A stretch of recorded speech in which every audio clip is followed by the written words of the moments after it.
देखिए दोस्तों, अपन कालीबंगा और आहड़ सभ्यता के बारे में बात कर चुके हैं। कालीबंगा और आहड़, ये दो सभ्यताएं अपन पढ़ चुके हैं, जिसमें कैसे कालीबंगा और कैसे कांस्य युगीन सभ्यता। तो ये और आहड़ सभ्यता, जिसको ताम्रवर्ती नगरी अगाटपुर अगाट दुर्ग के नाम से जानते हैं, ये बनास संस्कृति भी इसको कहते हैं, इसको अपन पढ़ चुके हैं। आज के इस लेसन में अपन बात करेंगे गणेश्वर सभ्यता के बारे में, और उसके बाद में अपन विराट सभ्यता के बारे में अध्ययन करेंगे। तो देखिए, आज की हेडिंग है गणेश्वर सभ्यता।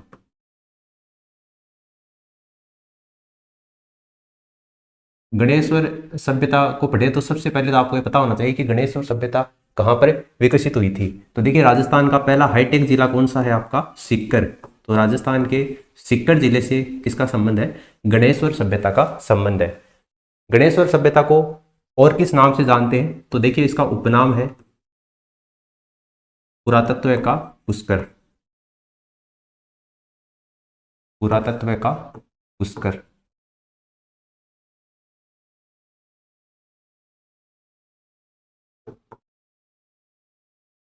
इस नाम से भी गणेश्वर सभ्यता को जाना जाता है। ठीक है, अब बात करते हैं कौन सी नदी के किनारे गणेश्वर सभ्यता विकसित हुई थी। तो सीकर में एक ही नदी है जो कि वर्तमान में विलुप्त हो चुकी है, तो उसका नाम है कांतली नदी।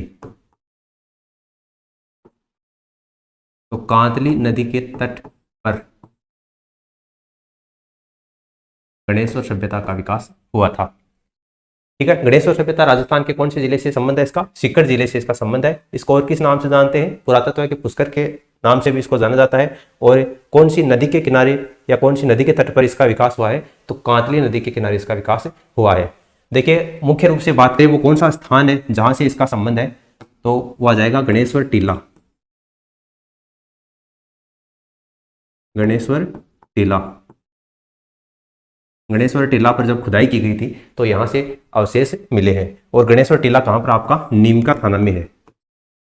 नीमका थाना, जिसको अभी हाल ही में अशोक गहलोत सरकार ने एक जिले का दर्जा भी देने की कोशिश की है, नीमका थाना सीकर से अलग करके। तो नीमका थाना फिलहाल अलग नहीं हुआ है सीकर से, तो ये सीकर जिले में ही आता है, इसलिए अपन यहाँ पर सीकर ही काउंट करेंगे। ठीक है, तो गणेश्वर टीला नीमका थाना सीकर में, वैसे सीकर से ही इसका संबंध है, लेकिन सीकर में अगर पर्टिकुलर स्थान पूछा जाए तो नीमका थाना इसका आंसर होगा। ठीक है, अब देखिए, बात करते हैं गणेश्वर सभ्यता को और किस नाम से जानते हैं। तो जैसे आहड़ सभ्यता को ताम्रवर्ती नगरी के नाम से जाना जाता है। अपन ने बात की थी एक तो कालीबंगा सभ्यता की, एक आहड़ सभ्यता की, एक गणेश्वर सभ्यता की, और एक विराट सभ्यता की। तो मैंने आपको बताया था कालीबंगा सभ्यता है वो कैसी है? कांस्य युगीन सभ्यता है। आहड़ और गणेश्वर सभ्यता ये कैसी है? ताम्र युगीन सभ्यता है। जबकि विराट है वो आपकी लोह युगीन सभ्यता है। तो आहड़ सभ्यता को तो ताम्रवर्ती नगरी के नाम से जानते हैं, जबकि गणेश्वर सभ्यता है इसको ताम्रयुगीन सभ्यताओं की जननी के नाम से जाना जाता है। तो यहां पर इसी को अपन आगे लिखेंगे। देखिए, इसको एक तो पुरातत्व का पुष्कर कहते हैं, और क्या कहते हैं? ताम्रयुगीन सभ्यताओं की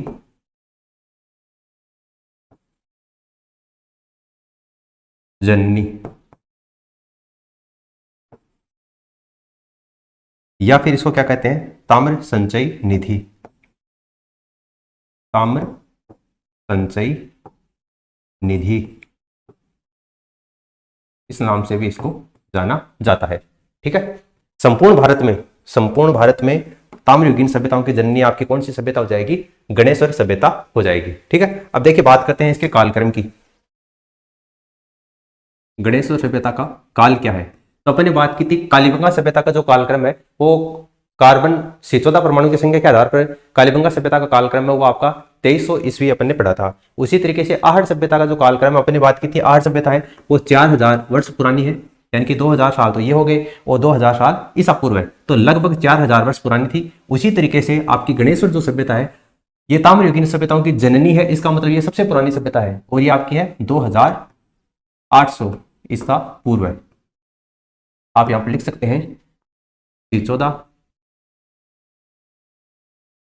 की संख्या के आधार पर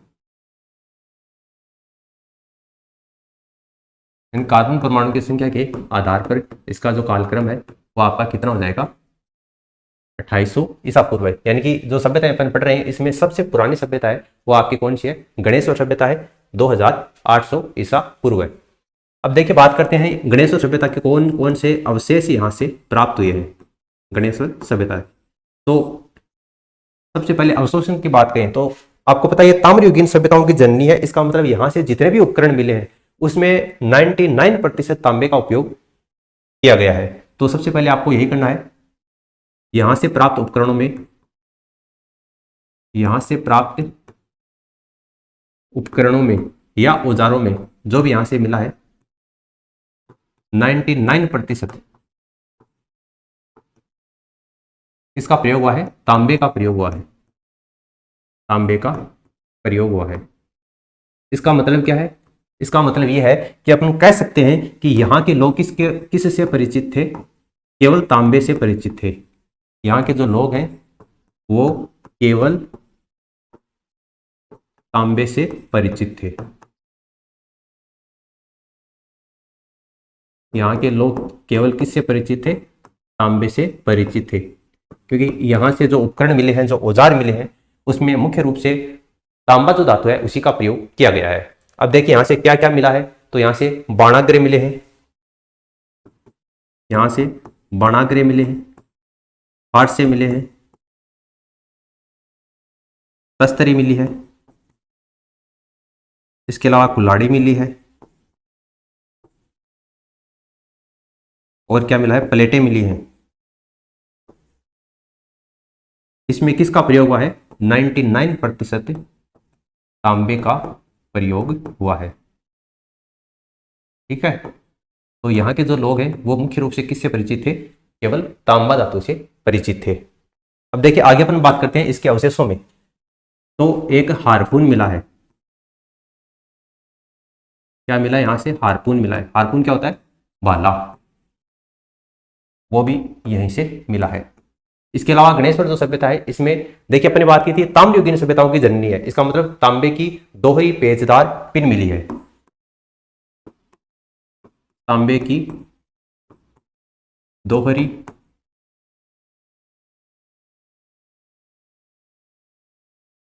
पेचदार पिन मिली है। ये भी आपकी कहां से मिली है, गणेश्वर सभ्यता से मिली है। अब देखिए यहाँ के जो मकान है उनकी विशेषता है, यहाँ के जो मकान है वो किससे बने हुए हैं, पत्थर के बने हुए हैं। यहाँ के मकानों की मुख्य विशेषता है, यहाँ के मकानों में केवल पत्थर का उपयोग किया गया है। तो केवल पत्थर के बने हैं, केवल पत्थर का प्रयोग हुआ है। इसका मतलब क्या है, इसका मतलब है कि ईंटों का प्रयोग नहीं हुआ है, ईंटों का प्रयोग नहीं हुआ है। अपन पहले दो सभ्यता पढ़ चुके हैं जिसमें अपन ने बात की थी कालीबंगा सभ्यता के जो मकान है वो कच्ची ईंटों के बने हुए हैं, हालांकि वहां का जो फर्श है उसमें अलंकृत और पक्की ईंटों का प्रयोग हुआ है। उसी तरीके से अपन ने बात की थी आहड़ सभ्यता, वहां पर भी कच्ची ईंटों का प्रयोग किया गया था, लेकिन गणेश्वर सभ्यता में जो मकान है वो पत्थर के बने हुए हैं। यहाँ के मकानों में किसका प्रयोग हुआ है, पत्थर का प्रयोग हुआ है, यानी कि मजबूत है। ठीक है, ईंटों का प्रयोग यहाँ की विशेषता नहीं है, तो ये आपको ध्यान में रखना है। इसके अलावा पत्थरों का प्रयोग हुआ है, इसका मतलब यहाँ से जो बांध मिले हैं, बांध के अवशेष हैं वो भी किसके बने हुए थे, पत्थर के बांध बने हुए हैं। यानी बस्ती को बाढ़ से बचाने के लिए,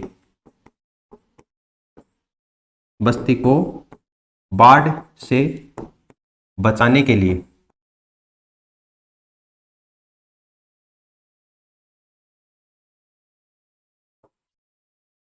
पत्थर के बांधों का प्रयोग किया गया है, पत्थर के बांधों के अवशेष मिले हैं।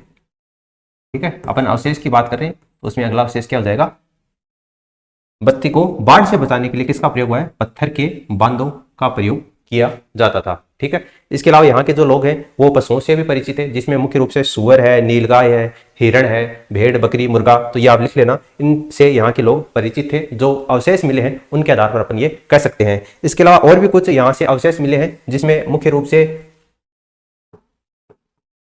प्याले, तस्तरी, कुंडिया इत्यादि जो अवशेष मिले हैं ये आपके गणेश्वर सभ्यता से मिले हैं। लेकिन इनकी मुख्य विशेषता है कि ये काले और नीले रंग में बने हुए हैं। और यहां से कपिस वर्णी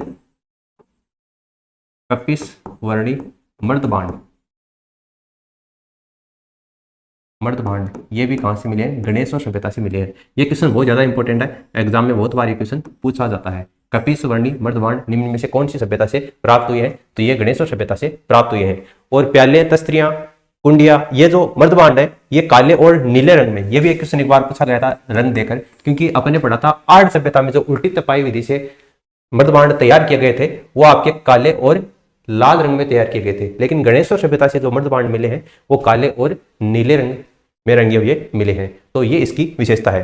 तो ये गणेश और सभ्यता के बारे में इतने फैक्ट बनते हैं जिनके ऊपर बात कर चुके हैं। एक बार फिर से अपन इसको रिवाइज कर लेते हैं। देखिए, गणेश और सभ्यता राजस्थान के कौन से जिले से इसका संबंध है? तो सीकर जिले से इसका संबंध है। इसको पुरातत्व के पुष्कर के नाम से जाना जाता है। इसके अलावा इसको ताम्रयुगीन सभ्यताओं की जननी के नाम से भी जाना जाता है। कौन सी नदी के किनारे ये विकसित हुई है? तो कांतली नदी के तट के ऊपर इसका विकास हुआ था। गणेश्वर का टीला जहां से इसका उत्खनन का कार्य किया गया था, नीम का थाना सीकर में। अपन ने यहां पर एक छोड़ दिया, इसका उत्खनन के बारे में अपन ने बात नहीं की है। तो देखिए, उत्खनन लिख लेते हैं अपन। उत्खनन, इसका उत्खनन किसने किया है और कब किया है? तो 1977 में। गणेश और सभ्यता का उत्खनन कब हुआ है? 1977 में हुआ है। किसने किया था? आर.सी. अग्रवाल, रतन चंद्र अग्रवाल के द्वारा इसका उत्खनन कार्य किया गया था। और साथ में कौन थे? विजय कुमार का जो संबंध है वो आपका आर्य सभ्यता से भी है। लेकिन यहाँ पर आपको जो आर.सी. अग्रवाल है इसका नाम ही ज्यादा एग्जाम में देकर पूछा जाता है। तो ये आप एक याद कर लोगे तो भी बहुत है। ठीक है, कालीबंगा के उत्खनन की अपन ने बात कर ली, आर्य सभ्यता के उत्खनन की। लेकिन यहाँ पर गणेश और सभ्यता है उसका उत्खनन कार्य किसने किया था? आर.सी. अग्रवाल के द्वारा किया गया था। तो ये आपको ध्यान में रखना है। देखिए, फिर अपन ने बात की थी इसके अवशेषों की। तो यहाँ पर 99% तांबे का प्रयोग हुआ है, जो भी उपकरण यहाँ से प्राप्त हुए हैं। इसका मतलब हम कह सकते हैं कि यहाँ के जो लोग हैं वो केवल किससे परिचित थे? तांबे से परिचित थे। यहाँ से बाणाग्रे, फासे, तस्तरी, कुल्हाड़ी, प्लेटें, ये जो उपकरण मिले हैं इसमें 99% तांबे का प्रयोग हुआ है। आगे अपन ने बात की है, यहाँ से हारपून यानी कि भाला प्राप्त हुआ है। प्याले, तस्तरी, कुंडिया ये काले और नीले रंग में रंगे हुए प्राप्त हुए हैं। कपिस वर्णी मर्दभांड किसकी विशेषता है? गणेश और सभ्यता की विशेषता है। यहाँ से तांबे की दोहरी पेचदार पिन मिली है। और यहाँ के जो मकान है उसमें केवल पत्थरों का प्रयोग हुआ है, ईंटों का प्रयोग यहाँ पर नहीं हुआ है। और पत्थरों का प्रयोग हुआ है, इसका मतलब यहाँ से जो बांध के अवशेष मिले हैं वो भी आपके किसके बने हुए हैं? पत्थर के बने हुए हैं। और लास्ट में अपन बात कर चुके हैं, यहाँ जो गणेश और सभ्यता है इसका उत्खनन 1977 में आर.सी. अग्रवाल और विजय कुमार के द्वारा किया गया था। तो ये गणेश और सभ्यता के बारे में जितने भी फैक्ट बनते हैं वो अपन सारे बात कर चुके हैं। और अगले वीडियो में अपन बात करेंगे बेराट सभ्यता के बारे में। बेराट सभ्यता का संबंध है और राजस्थान के जयपुर जिले से है। ठीक है, तो इसकी बात करेंगे अपन नेक्स्ट वीडियो में। धन्यवाद।